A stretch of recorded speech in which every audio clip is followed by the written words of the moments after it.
Paham radikal kerap mengancam nilai-nilai ideologi Pancasila.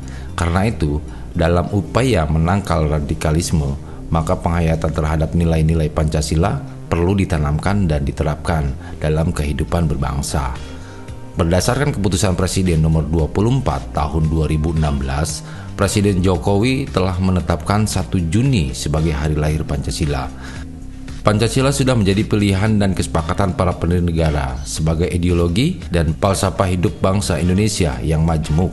Ketahanan ideologi Pancasila diuji kembali ketika dunia masuk pada era globalisasi, di mana banyaknya ideologi transnasional memasuki ke dalam segenap sendi-sendi bangsa melalui media informasi. Era kemajuan teknologi informasi dan komunikasi menyebabkan sekat geografis semakin pudar, sehingga paham radikal kerap menginfiltrasi untuk menggoyahkan pilar-pilar ideologi Pancasila. Secara sederhana, radikalisme agama lebih berorientasi pada aspek ideologis politis ketimbang aspek spiritual teologisnya. Radikalisme agama direpresentasikan oleh kelompok radikal ekstrim, selalu mempropagandakan berdirinya negara Islam atau Daulah Islamiyah berdasar sistem khalifah. Kelompok yang mengusung adalah sejumlah organisasi keislaman seperti Jamaah Islamiyah, Hizbut Tahrir, dan ISIS. Mantan narapidana teroris atau Napiter, Haris Amir Falah mengatakan salah satu faktor yang mengancam kedaulatan NKRI adalah munculnya paham radikalisme agama. Mengingat akhir-akhir ini paham radikalisme ini terang-terangan membentuk kelompok dan berada di tengah masyarakat.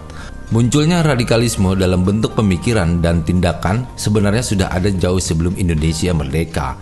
Namun, semakin tahun, kelompok radikalisme menggeser gerakannya semakin terbuka.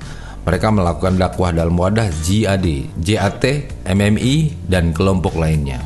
Perlunya kewaspadaan nasional terhadap gangguan dan ancaman radikalisme. Apabila tidak diantisipasi, maka masyarakat akan cenderung ikut arus paham tersebut.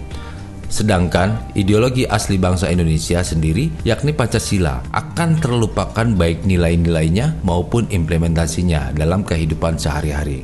Untuk mengantisipasi hal tersebut, maka memori kolektif bangsa Indonesia tentang sejarah Pancasila harus terus dihidupkan. Pentingnya mempertahankan ideologi Pancasila dengan memanfaatkan media sosial sebagai sarana literasi dan edukasi. Kita isi ruang-ruang publik media sosial dengan narasi ideologi, nilai dan konten Pancasila, konten toleransi, serta konten kebinekaan. Pasal 27 ayat 3 Undang-Undang 1945 telah mengamanatkan bahwa setiap warga negara berhak dan wajib ikut serta dalam upaya pembelaan negara. Pembelaan negara pada ayat ini memiliki arti yang sangat luas. Tidak selalu berkaitan dengan upaya perang angkat senjata, namun juga dengan segala upaya yang mampu mempertahankan dan menjaga ideologi Pancasila. Seluruh elemen diharapkan untuk berkomitmen untuk menjaga Pancasila dan ancaman para radikal. Paham-paham yang bertentangan dengan ideologi Pancasila harus segera disingkirkan demi tegaknya Negara Kesatuan Republik Indonesia atau NKRI. Selain itu, diperlukan aksi nyata yang dilakukan oleh setiap warga negara untuk menunjang keutuhan NKRI dengan beragam upaya yang dapat dilakukannya. Selamat Hari Lahir Pancasila.